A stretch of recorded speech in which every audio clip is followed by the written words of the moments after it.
founder of STFND. If you stand for nothing, you'll fall for anything. STFND, our logo, is the word stand spelled in Nordic runes. Each rune has a specific meaning.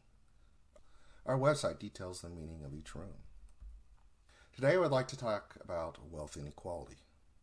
So why address wealth inequality? It affects all people regardless of race, religion, sexual orientation, or sex. It is a significant issue we face as a society. The issue will only get worse with the advancement of artificial intelligence. It is the root cause of some of the other issues we face in society. For example, healthcare and racial inequality. So I work in software support. When we have a problem, our goal is really to get to the root cause. Why do you want to fix the root cause? Because the root cause will prevent the issue from reoccurring. If you don't address the root cause, the symptom will occur over and over. So STFND was founded to address the root cause of wealth inequality. And the root cause of the problem is the system. I like this quote from Martin Luther King Jr.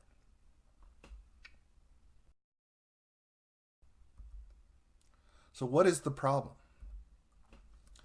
Well, as an example, we can look at three individuals: Bill Gates, Jeff Bezos, Warren Buffett. Their combined wealth is more the bottom 50%. And if you look at the richest American in 2018, they're worth 31 times as much as in 1982.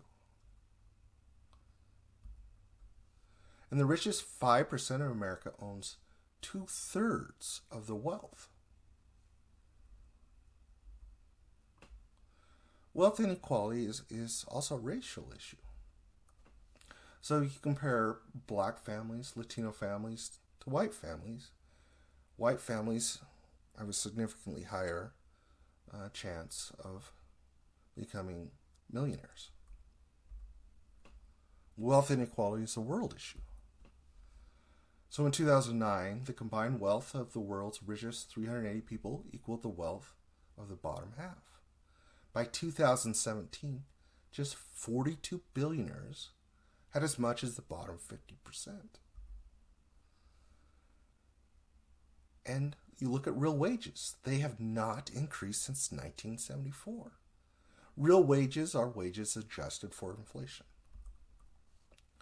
So this graph demonstrates that. So we look here and compare 1974 to today, and it's flat. In fact, in the United States, capitalism was working very well from 1948 to 1974. So this graph here just demonstrates it. So if we compare productivity to compensation, it was very in line. But then something happened around the 1974 time range. Well, what happened is productivity continued to climb at the same pace, but hourly compensation went flat.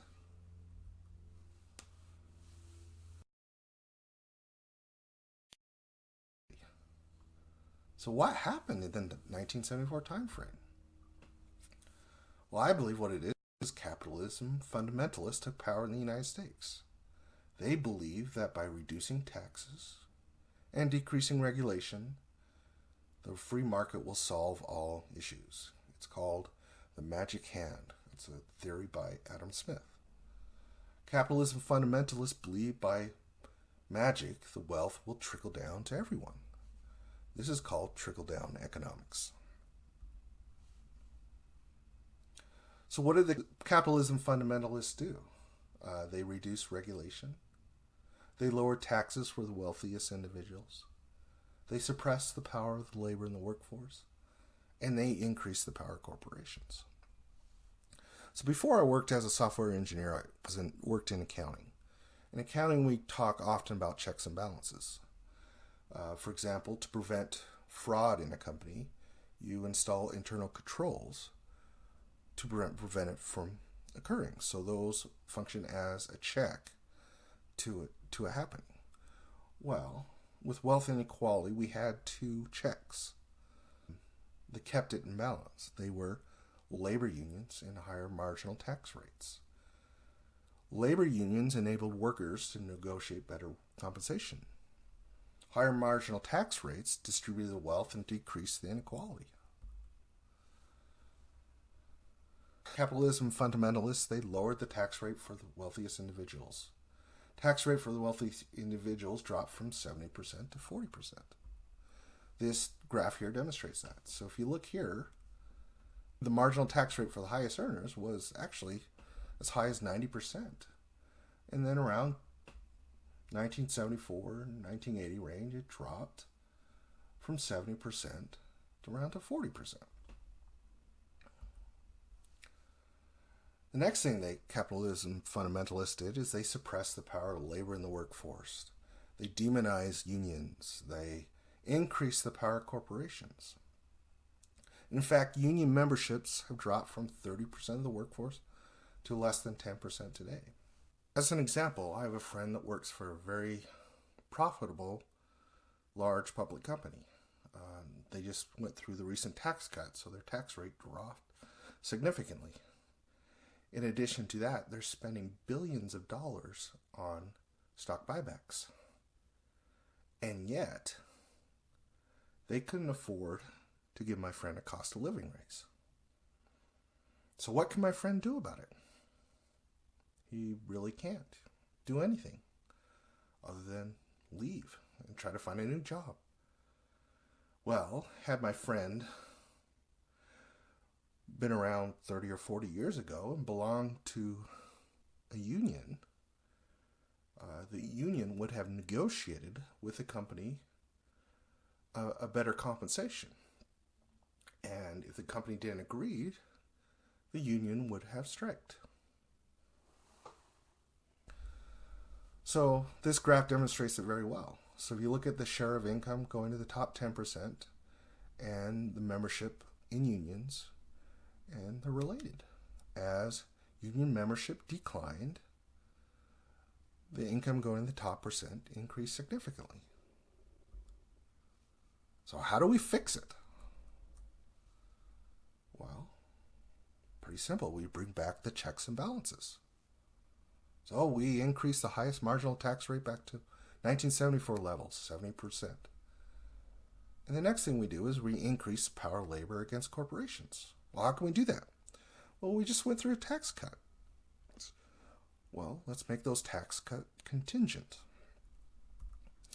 So some of the contingencies that we would do is we would, for a corporation to qualify for the tax cut, they would have to establish a minimum number of board of directors elected directly by employees. We would limit executive compensation to a percentage of average employee compensation. We would simplify and encourage the formation of unions. I like this quote. I always wonder why somebody didn't do something about it. Then I realized I was somebody. So what can you do? You can support politicians who support similar policies. You can spread the message. You can support organizations with similar beliefs. So why STFND? Well, clothing is a symbol of who we are and what we represent. To give an example, you have priests and nuns that wear clothing that represents their faith. You have police officers that wear uniforms that represent their position. And then you have brands, which to me are actually fairly superficial. So in high school, you would have a cool group of kids that wear a certain brand. Well, you'd want to be part of the cool kids, so you'd wear that same brand. We also have other brands that serve as a wealth status. By wearing STFND clothing, you are symbolizing the following. You want to be the change. You care about others and their welfare. You are increasing awareness. You are supporting STFND and their cause financially. So lately, a lot of politicians have tried to scare individuals by calling people with left-leaning ideas as socialists. I guess my response to that would be, if the United States was a socialist country from 1948 to 1973, then I guess I'm a socialist. I want to go back to the checks and balances we had back then.